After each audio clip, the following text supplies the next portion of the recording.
Okay, we're sitting backstage with Joe Satriani just after his show and just before your birthday. That's right, yeah. Tomorrow you'll be 40. That's right, just a few more hours left. Okay, so during one of the last interviews that you do when you're 39, my first question is, let's say I was an alien and I came surfing in, and the first person I met is Joe Satriani, and he tells me, I'm a guitar hero. I say, what's a guitar? Well, I have two answers for that. One would be the practical one, which is a piece of wood, hopefully a good piece of wood, resonates. There's some wire on it, strung up real tight, and there's some pickups, magnetic field, string disturbs the magnetic field. We run it into a device that's got electricity running around a piece of metal, and it sends it into some diaphragms, and they make the sound come out really loud. And the other thing I'd say it's the coolest instrument in the world, in this world. And I'd take it off and I'd give it to him. I'd say, you play it, check it out. Is it part of your body?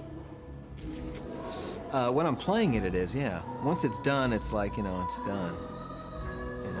It's sort of like when you're cooking food, when you're cooking up a meal, you get very close to the ingredients. You're really caressing every little ingredient, every little thing that you're using to make the food. But then once it's done and it's cooked and people are eating it, then it's just food, So it's sort of like playing when I'm up on stage, or if I'm writing in a private moment and I'm by myself and just the instrument.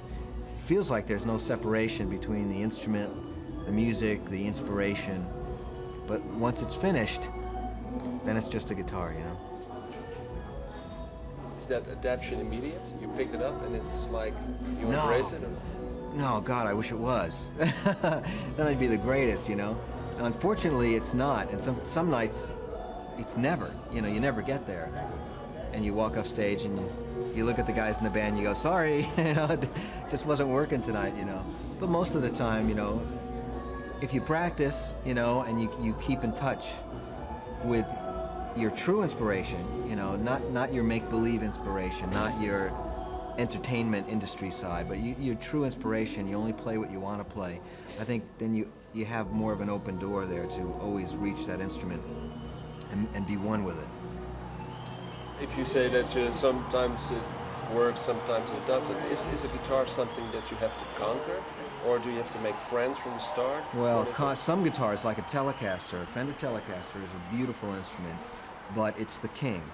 You never master the Telecaster. I think after the Telecaster comes the Stratocaster, and some people master the Stratocaster. I can only think of three people: Jimi Hendrix, Jeff Beck, and Stevie Ray Vaughan. Those are the only three guys that I can ever say ever mastered the Stratocaster.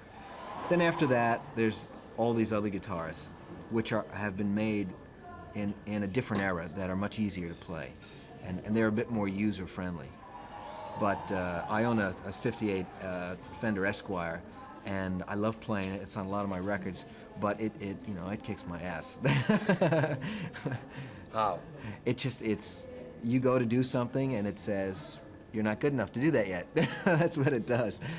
But it does give you stuff, you know what I mean? It throws you a bone every once in a while, and it's so wonderful the way that instrument sounds. And it's, for some reason, with rock and roll music, it makes you struggle, the guitar, and that's what helps make rock and roll music.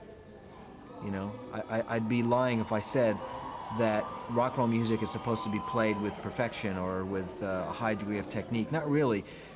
The technique is different than what you would use if you were a jazz player, a classical player, or something like that. What you need to do is have an attitude, and you have to get together with the instrument and the equipment and the rhythm. And there's got to be a little bit of a struggle there going on for the rock and roll to sort of wake up and really happen, I think. And those instruments are just like perfect for it, If you feel the rock and roll wake up, what do you feel? Well, I feel all my roots, I feel listening to Bo Diddley and John Lee Hooker and Muddy Waters and the Stones and the Beatles and Chuck Berry, you know what I mean? And growing up, I was born in '56, so I was too young for the rock and roll generation, but I had older sisters and older brother that were really into it. And I inherited all the old records, kind of late, but I used to play them, and I just really got into all the different forms of rock and roll, R&B, and blues and jazz, and anything you can think of that came out of the U.S., the sort of melting pot of sound, is something that I grew up on. So when I play rock and roll and I'm feeling it, I just go back, like those guys are standing behind me, you know, sort of guiding me along, you know.